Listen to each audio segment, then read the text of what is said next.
Okay, after the High Renaissance, we have a period known as Mannerism. So it's the first time we're getting that kind of reaction towards um, a movement. Mannerism isn't really a great term. It doesn't have like a unified look, but it is better in context as like the reaction to the High Renaissance. So I kind of think about it as like, Leonardo and Michelangelo and those guys kind of nailed everything down. And you didn't have to make everything so perfect and naturalistic. And now you could have things like a distorted form or like ambiguous space. And what we're looking at here is Pontormo's Entombment of Christ, or I always call it the Deposition. And that's kind of the point of this painting. Why it's interesting is um, it's hard to tell whether Christ is just being taken off the cross, as in a deposition painting, or if these mourners are carrying him to the tomb.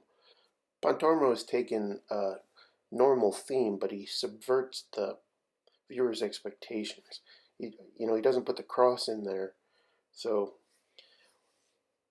we have these questions about the painting. And then he also stacks the figures on top of each other and makes this really strange space. So then all the weighting all the weight of the painting comes to the bottom middle, where that one guy is just standing on his tippy toes and crouching. And also characteristic of Mannerism is the really elongated figures and the small heads. And not characteristic of Mannerism, but it's more of a Pontormo thing, is that bright color palette that he uses. Those really saturated shadows of pink and blue and yellow there. And then if you look at all the figures' faces, there's more a sense of confusion and anxiety going on rather than mourning, which usually goes with the death of Christ. So, yeah, it's a different take on a traditional theme. And personally, I love this painting. It's probably my favorite painting, or one of my favorites. I've painted it 3 or 4 times, doing copies and studying it. It's just so strange and fun and sad and crazy. Another famous Mannerist is Parmigianino, and this is his famous painting, Madonna with the Long Neck. So we have some more of those important themes here of Mannerism with the distorted figures. You can see how graceful and specifically strange her hand is, and then that Christ child is so unnaturalistic, but so perfectly rendered, you know. It's so stylistic of Mannerism. And again, you have that playing on the traditional theme of Madonna and the Christ child, but he's changing it up and distorting the figures, and then he's distorting the space too, because it seems like that figure in the background, um, according to linear perspective, is like a very small miniature person. But then you have that massive marble column back there with no top on it. And I mean, the ivory tower is like, about that medieval hymn comparing her neck and how beautiful and long the Madonna's neck was to an ivory tower. But it doesn't really explain the space back there. So that's kind of like an interesting reaction to the specificity of High Renaissance painting. And I just wanted to put in Parmigianino's self-portrait that he painted on a convex piece of wood that he had specially constructed for this portrait. And he was 21 years old when he painted this, which is remarkable. And then he sent the painting to Pope Clement VII just to say, hey, I'm a really good painter. Look at this. Do you want me to paint anything for you? Got any jobs? So it seems like in that time period, arrogance combined with skill is kind of rewarded over and over again. Okay, now we have Bronzino, student of Pontormo, and He's doing that reaction to the high Renaissance thing and their more chaste views of sex and stuff, and he was getting a little more risque here with his allegorical painting of incest. But let's talk about mannerism first. You have these elongated figures and the compressed space. So you can see that figure on the left with his butt sticking out. That's Cupid. And if you look at his right anatomical shoulder to where his neck is real long. And then that kind of persists with that other little boy figure on the right, which is the Folly.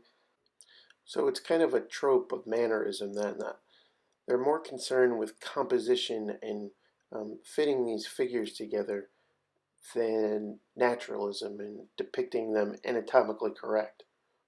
So Mannerists got real into these allegories with erotic undertones, as seen here.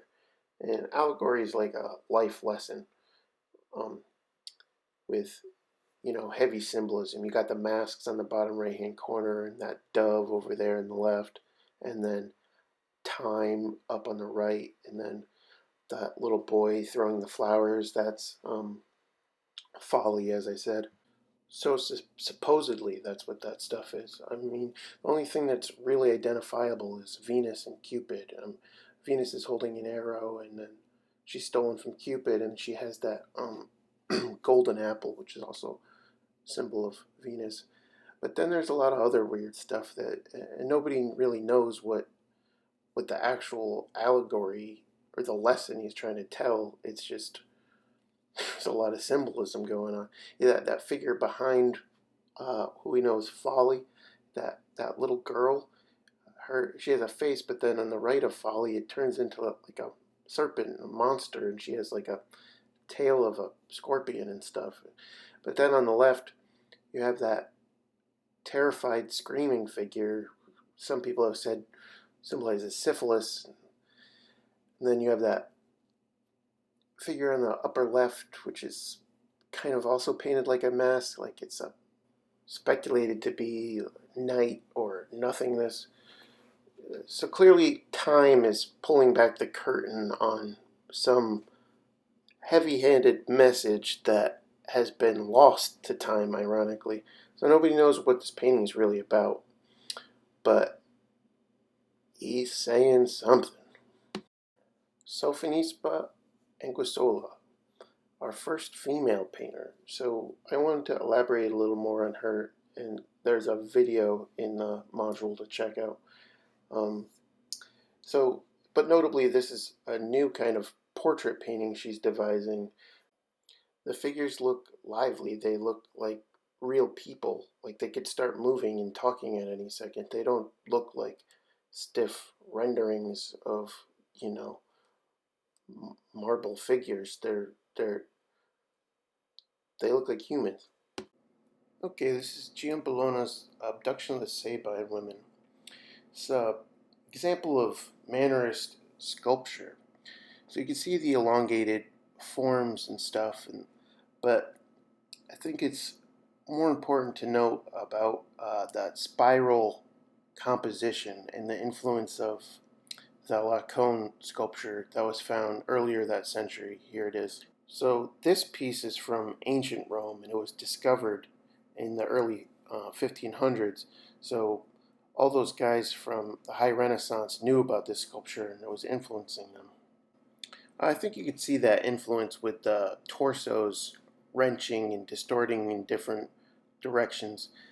And so important thing to know about this sculpture is Giambologna didn't have an idea going into it of what this sculpture was going to be about. He was more excited about the composition of three figures and them twisting together in this serpentine way, and trying to get them out of this single piece of marble. And that's that Mannerist ambiguity where he didn't figure it out till afterwards.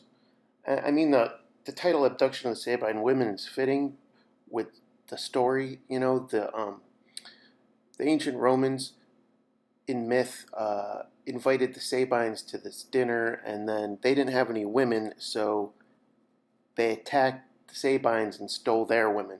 So that man at the bottom is one of the Sabine men, the guy in the middle is a Roman, and the woman at the top is the Sabine woman.